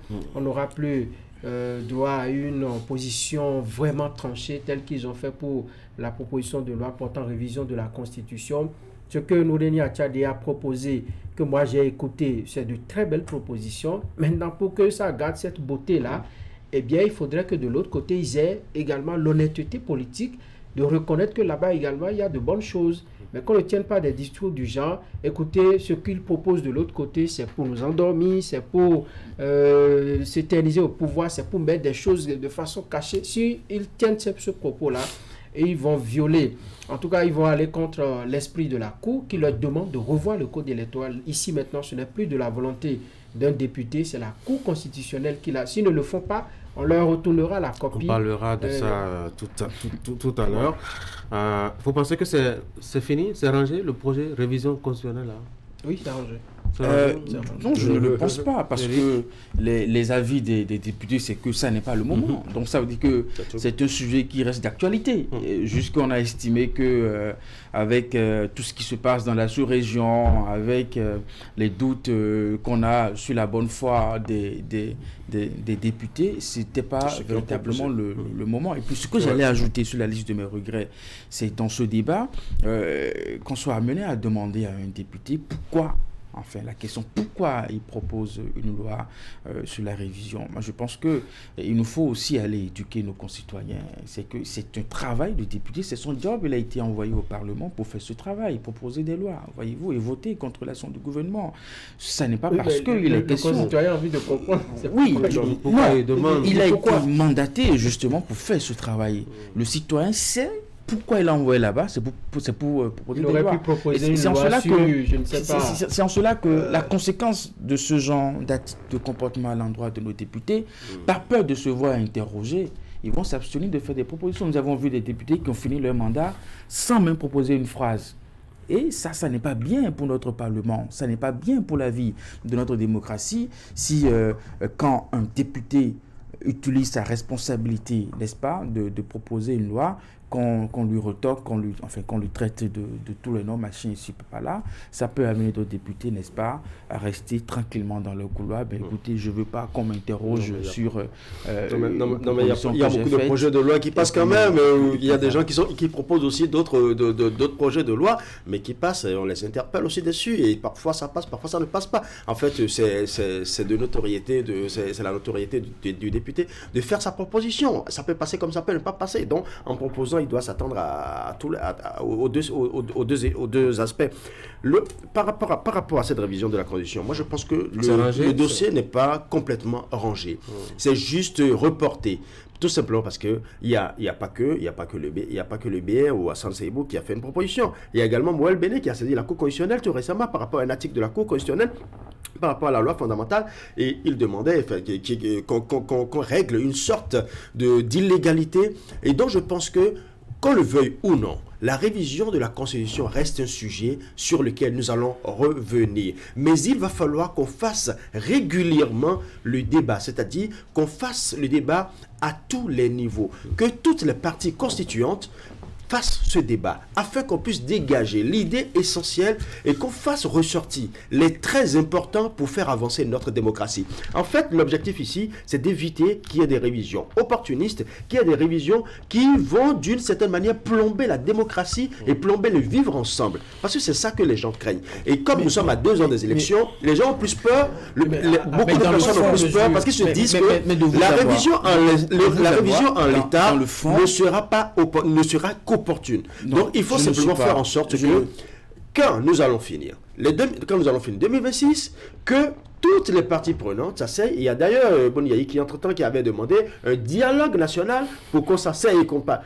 Moi je ne vois pas le dialogue national, mais je vois plutôt une sorte d'assise nationale qu'on prenne toutes les parties prenantes, que ce soit les juristes, la société civile, qu'on prenne toutes les parties prenantes afin que chacun se prononce. Et comme ça, on va vraiment évaluer la loi fondamentale pour avoir le résultat qu'il faut. Le caractère opportuniste. C'est-à-dire que vous voyez un chef de l'État qui Quels sont les risques, les dangers, voilà, c'est ce qu'on voit, ce qu'on mesure. C'est ce qu'on craint le plus. On voit un chef de l'État qui est en fin de mandat, à moins de 2 ans de la fin de son mandat, qui veut réviser la Constitution, ou un de ses soutiens qui propose une loi pour réviser la Constitution. On se dit, attention, si on ouvre le débat, on peut mettre beaucoup de choses pour favoriser celui-là. Il y a également les risques, c'est que vous avez vu, ce n'est pas la première tentative. On était même parfois en début de mandat, quand on propose, c'est que les gens voient toujours qu'il y a une intention. Peut-être parce qu'il y avait toujours des intentions. Voilà, il y a toujours des intentions que l'on voit dans cette action de réviser la Constitution. C'est un sujet qui est vraiment délicat. Et vous avez vu que lors de la 8e législature, en 2019, je crois, il y a eu une révision de la Constitution, c'est passé. Et donc, les gens craignent toujours qu'il y ait des aspects qu'on introduise qui favorisent celui qui est au pouvoir. Dans ce cas-là, moi, je ne vois pas qu'on refasse ce débat avant la fin du mandat du président Patrice Talon. C'est fini, c'est une affaire réglée, c'est rangé et on va passer à autre chose. Après 2026. On peut surfer, voilà. Après 2026, on peut revenir. Maintenant que nous avons l'opposition qui est représentée au Parlement. C'est un faux procès. Quand je prends le premier risque à évoquer, Franck, tout à l'heure, ce qui nous a été proposé, quels sont les points qui touchent les fondamentaux de la République? Comment on peut aller vers une révision, par exemple, toucher un mandat? Si ce qui est proposé n'a absolument rien à voir avec le mandat.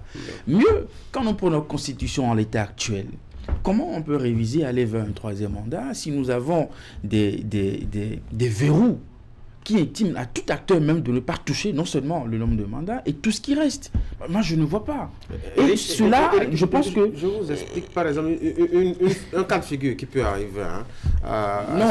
Qui peut arriver sur quelle base? Oui, je vous explique. À supposer que lors du vote de vendredi, qu'on ait réuni d'abord les trois cas qu'il fallait pour la recevabilité, et puis après qu'on recueille aussi les 4/5e, le débat qui va se faire après, tout ce qu'on va mettre dans la Constitution sera adopté à la majorité simple. C'est-à-dire que on aura, ils sont 109, non?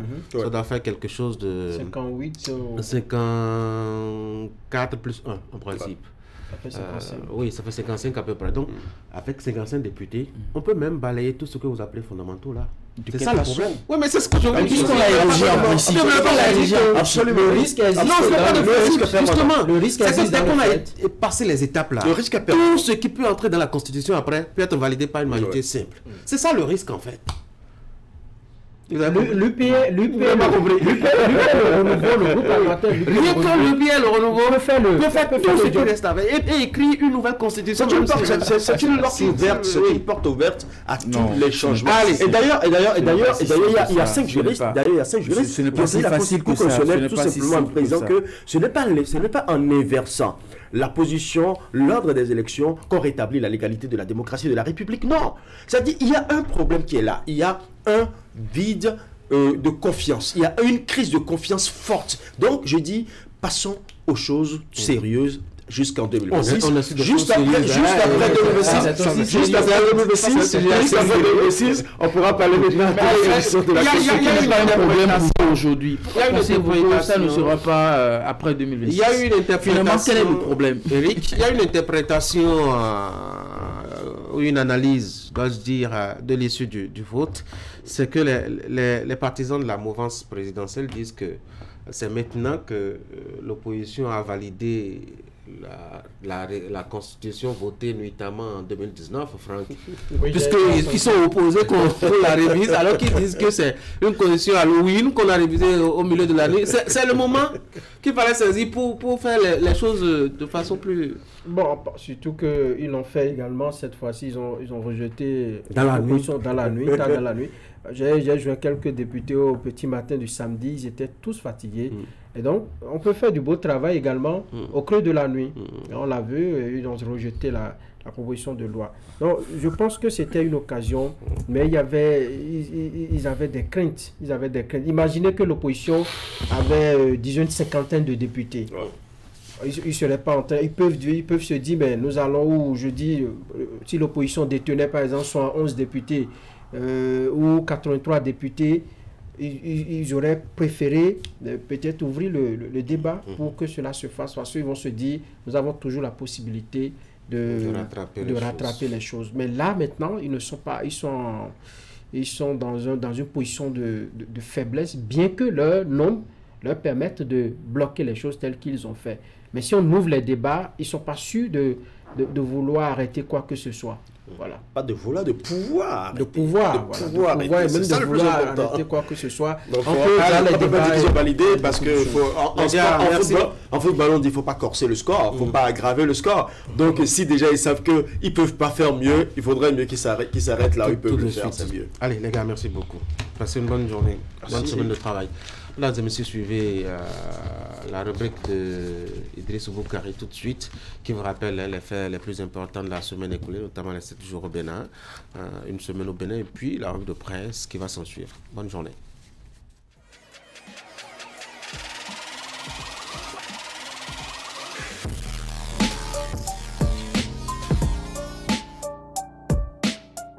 Le point de l'actualité hebdomadaire sur la 3, c'est dans une semaine au Bénin. Mesdames et messieurs, bonjour. Voici l'essentiel à retenir pour le compte de la semaine écoulée.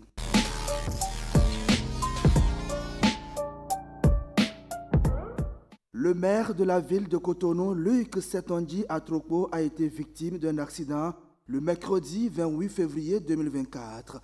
C'était un peu avant Dassazoumé, alors qu'il était en convoi pour Natitengu dans le département de l'Atakora, où il allait prendre part le jeudi 29 février 2024 au Conseil national de l'Association nationale des communes du Bénin. Suite à certaines informations liées à l'accident, le bureau de l'Association nationale des communes du Bénin a fait une déclaration de presse jeudi pour éclairer l'opinion publique. Par la voix de son directeur exécutif, l'ANCB qui a déploré le décès du motocycliste à l'origine de l'accident et des dégâts matériels importants a rassuré. Luc Setondji Atropo se porte bien, de même que tous ceux qui étaient à bord du véhicule avec lui. Le président a eu quelques égratignures, quelques blessures corporelles pour lesquelles il reçoit des soins. Mais vous savez aussi que dans une telle situation, il y a un traumatisme psychologique pour lequel il faut de l'attention, il faut un suivi, un accompagnement.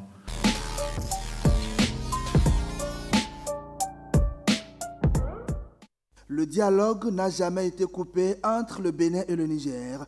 La frontière de Malanville a été rouverte juste après la levée des sanctions de la CEDEAO. C'était la substance de la déclaration du ministre des Affaires étrangères mardi au cours d'une conférence de presse à Cotonou. Il a réaffirmé la volonté des autorités béninoises quant à la reprise imminente des activités économiques et autres entre les pays frontaliers. Olusegun Adadi Bakari a martelé dans sa sortie médiatique tout l'espoir de ranger au passé cette situation tendue dans la sous-région jusque-là le plus tôt possible. Le Bénin ne déménagera pas et le Niger non plus ne déménagera pas. Donc nous sommes obligés de travailler ensemble et je pense que la levée de ces sanctions pose les bases pour que nous puissions avancer de manière rapide.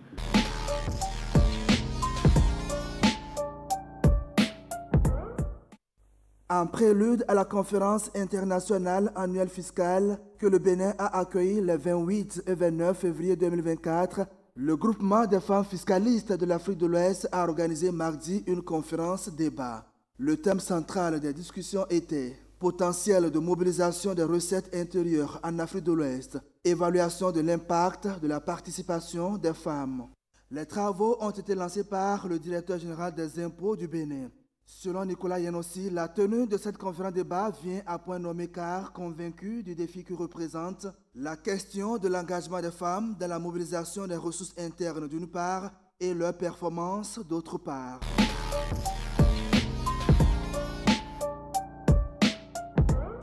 L'autorité de régulation de l'électricité a tenu une séance d'échange avec les associations de consommateurs. C'était le mardi 27 février 2024 au siège de l'AREE. 3 points essentiels étaient à l'ordre du jour, à savoir la loi portant code de l'électricité en République du Bénin, le règlement de service de la Société béninoise d'énergie électrique et celui relatif au traitement des réclamations des consommateurs de l'électricité raccordés au réseau de distribution de l'énergie électrique. Le contenu de la loi a été expliqué aux participants qui n'ont pas manqué de saluer l'initiative de l'autorité de régulation de l'électricité.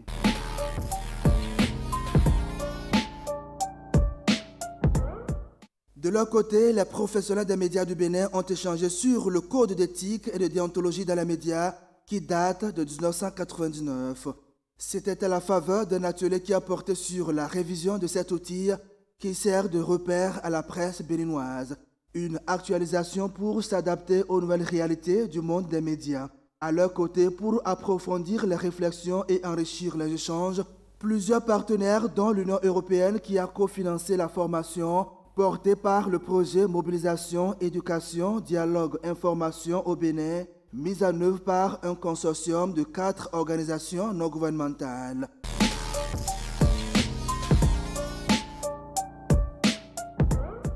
Ainsi se résument les faits ayant marqué la semaine écoulée. Merci de votre aimable attention. À lundi prochain pour un autre point de l'actualité hebdomadaire.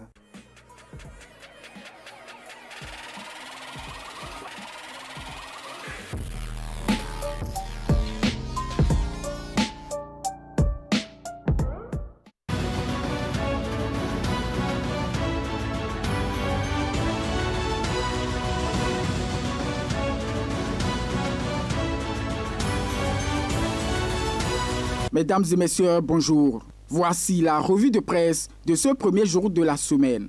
La révision de la Constitution n'aura pas lieu, du moins pour le moment. C'est l'une des grandes informations qu'il convient de retenir des parutions ce matin.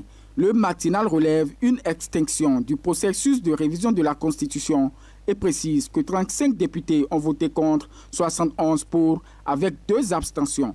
Conformément aux dispositions de l'article 154 alinéa 2 de la loi 2019-40 du 7 novembre 2019 portant révision de la loi numéro 90-32 du 11 décembre 1990 portant constitution de la République du Bénin, il est stipulé que, pour être pris en considération, le projet ou la proposition de révision doit être voté à la majorité des 3/4 des membres composant l'Assemblée nationale.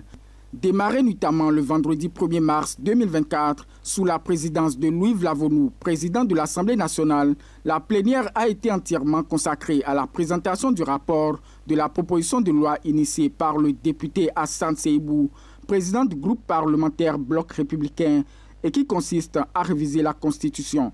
La 9e législature de l'Assemblée nationale du Bénin comporte au total 109 députés. Ainsi, pour la prise en considération sollicitée par la Commission des lois, de l'administration et des droits de l'homme, le projet doit absolument recueillir la majorité des 3/4 correspondant à 82 députés. Comme on pouvait le lire dans les différentes postures affichées depuis quelques semaines, le consensus souhaité n'a pas pu se faire autour de la proposition de loi portant révision de la Constitution. Les 28 députés du parti Les Démocrates ont maintenu leur position de rejet systématique de la proposition de loi et ont à l'unanimité voté contre le projet. Même dans le rang de la mouvance, certains députés ont voté contre la proposition de leurs collègues. Il s'agit de Edmond Fonton, Lazare Serhueto, Biogounou Sina et Justin Agbodjete de l'Union progressiste Le Renouveau et Malik Seibou Gomina, Lambert Agongbono et Eustache Akpovi du Bloc républicain. Ainsi, la prise en considération a été rejetée après le vote public effectué à la tribune par 71 voix pour, 35 contre et 2 abstentions. Alors que Matin Libre évoque un échec cuisant en affichant à sa une la photo des 7 mouvanciers ayant créé la surprise en votant contre le projet, pour l'emblème du jour, c'est l'heure de tirer des leçons et l'un des grands enseignements qui transparaît du rejet de la proposition de révision de la Constitution d'Hassan Seibou, c'est la désunion au sein de la mouvance présidentielle. C'est du moins ce qui ressort du rejet de la recevabilité de la proposition de loi portant révision de la Constitution intervenue vendredi passé. Si cela constitue une victoire pour les opposants, le groupe parlementaire Les Démocrates, ce n'est pas le cas de la mouvance parlementaire qui, sur ce coup, a étalé au grand jour, et ce pour la première fois, des germes de division. De son côté, la boussole nous révèle que surfant sur cette brûlante actualité, Valentin Djenontin appelle les députés à faire également barrage à la proposition de loi de révision du code électoral estampillé Akhenatonde. L'ancien député en exil, l'honorable Valentin Djenontin, à la suite de sa lettre ouverte au chef de l'État Patrice Talon, revient sur la proposition de loi de modification du code électoral introduite à l'Assemblée nationale par le député de la 23e circonscription électorale Akhenatonde. Cette proposition, selon l'ancien ministre de Boniaï, comporte le plan B du président Patrice Talon pour anéantir la classe politique béninoise en 2026. C'est pourquoi il invite tout le peuple à combattre cela de toutes les forces. Mesdames et messieurs, parlons diplomatie à présent pour souligner la relance de la coopération entre le Bénin et le Niger suite à la levée des sanctions de la CEDEAO. Il s'agit d'une information rapportée par Fraternité qui précise qu'une délégation d'autorités nigériennes séjourne à Cotonou.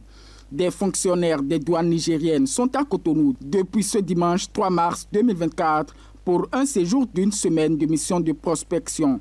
Ceci entre dans le cadre de la mise en opération de la station thermale Sémé-Kraké. La mise en service de l'oléoduc renforce les relations de coopération entre le Bénin et le Niger.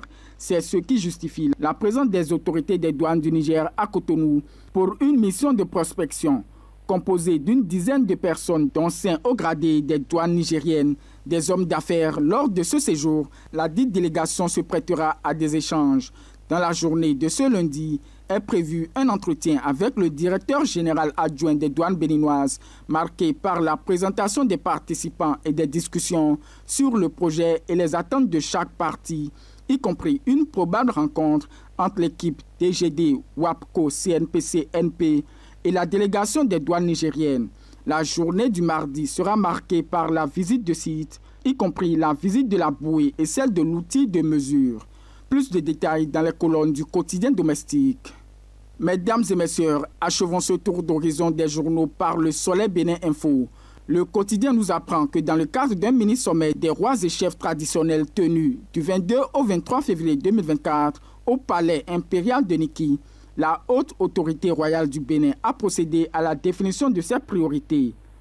Au cours de ces assises, l'institution a réaffirmé son engagement en faveur de la consolidation de la démocratie et de l'unité nationale en mettant en avant le rôle essentiel des rois et chefs traditionnels dans la construction d'une société béninoise harmonieuse et prospère.